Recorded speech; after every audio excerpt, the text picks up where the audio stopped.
It was a freezing night in 1918.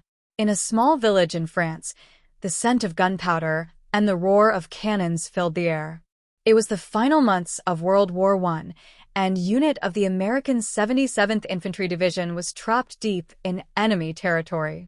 Lieutenant Jackson Harper sat in a trench with his 12 soldiers. The shelling had stopped, but they knew this silence could be the calm before the storm. The enemy surrounded them, and they were running low on food and ammunition. Jackson looked at his men.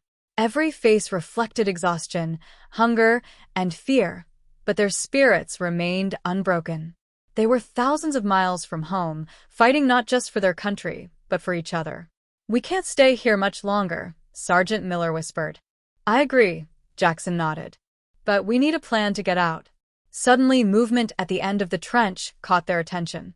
They raised their rifles, but it was a young French girl who appeared, staring at them with frightened eyes. In her hands was a blood-stained cloth. "My father is injured. Please help," she said, her voice trembling. Jackson thought for a moment and then made a decision. "We have to move, but carefully." The soldiers climbed out of the trench one by one, walking cautiously through the darkness. The village was in ruins, with debris and collapsed buildings everywhere.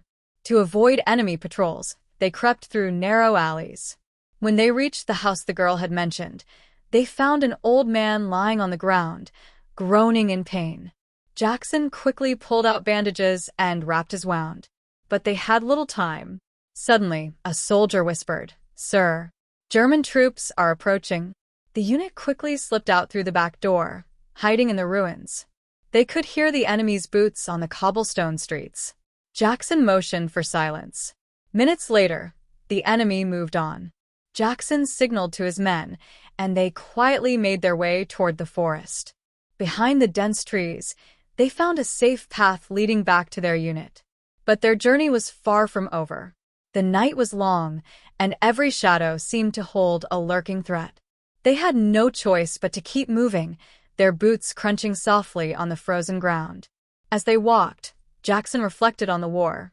He had left behind a wife and newborn daughter, whom he had only seen once. Thoughts of home kept him going, but he knew survival meant staying sharp. The German troops were relentless, and they had to stay ahead. After an hour of trekking, they found an abandoned barn. Deciding to rest, they secured the perimeter and gathered around a small fire. "This war is madness," Private Reynolds muttered, rubbing his hands together for warmth. "It is," Jackson agreed. "But we have a duty to each other and to those waiting for us back home."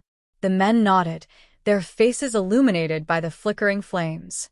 Suddenly, a distant explosion shattered the calm. The ground trembled, and birds flew from the trees in panic.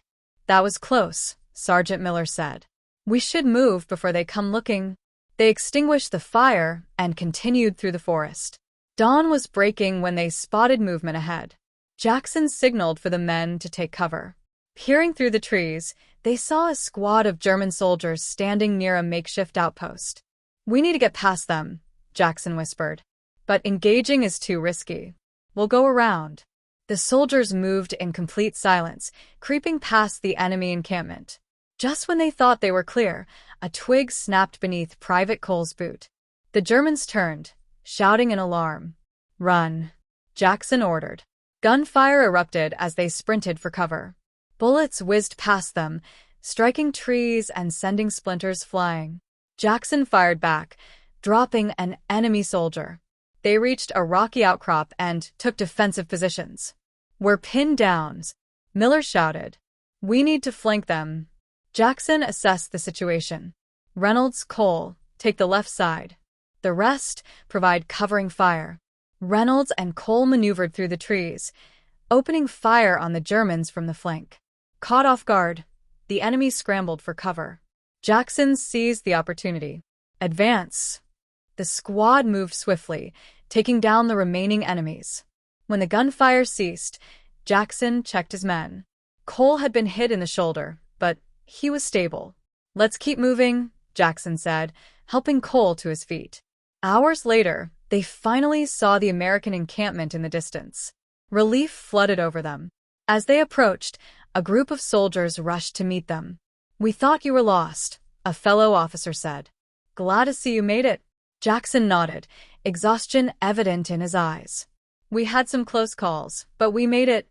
That night, as they rested in safety, Jackson lay awake, staring at the sky. He knew the war was far from over, but he also knew one thing: courage and brotherhood would see them through.